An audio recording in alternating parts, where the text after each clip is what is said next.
Old Iron.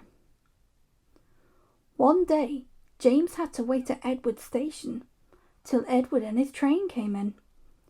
This made him cross. "Late again," he shouted.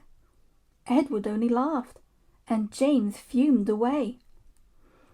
"Edward is impossible," he grumbled to the others.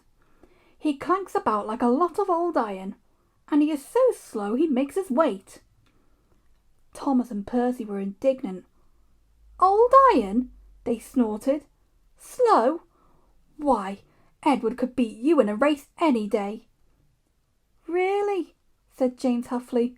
"I should like to see him do it." One day, James's driver did not feel well when he came to work. "I'll manage," he said. But when they reached the top of Gordon's Hill, he could hardly stand. The fireman drove the train to the next station. He spoke to the signalman, put the trucks in the siding, and uncoupled James ready for shunting.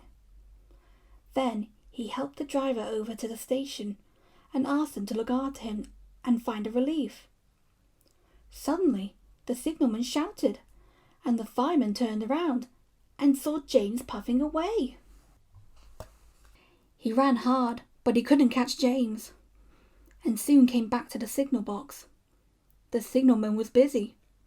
"All traffic halted," he announced at last. "Up and down main lines are cleared for 30 miles, and the inspector's coming." The fireman mopped his face. "What happened?" he asked. "Two boys were on the footplate. They tumbled off when James started. I shouted at them, and they ran like rabbits." "Just let me catch them," said the fireman grimly. "I'll teach them to meddle with my engine." Both men jumped as the telephone rang. "Yes," answered the signalman. "He's here."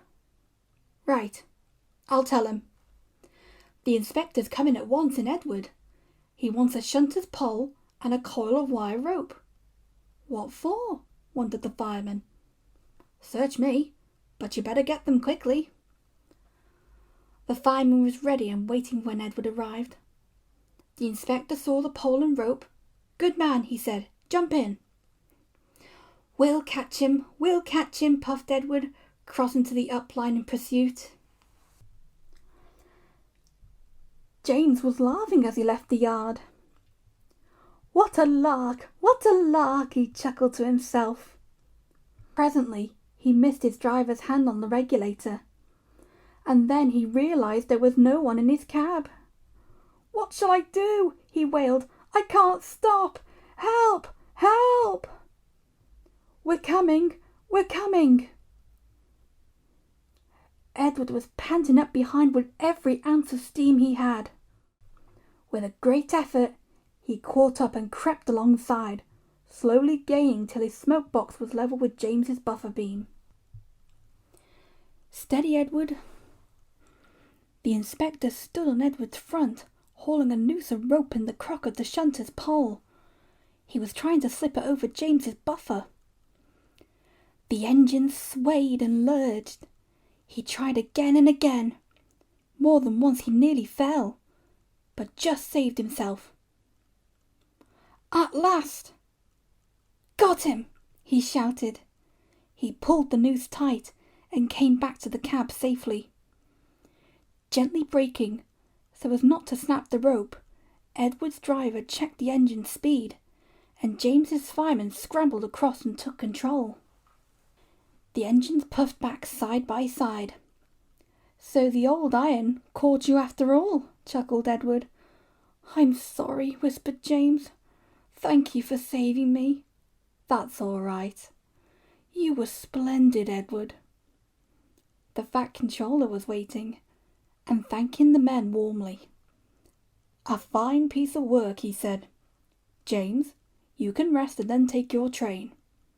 I'm proud of you, Edward. You shall go to the works and have your worn parts mended." "Oh, thank you, sir," said Edward happily. "It'll be lovely not to clank."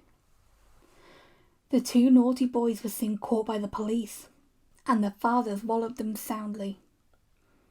They were also forbidden to watch trains till they could be trusted. James's driver soon got well in hospital, and is now back to work. James missed him very much, but he missed Edward more.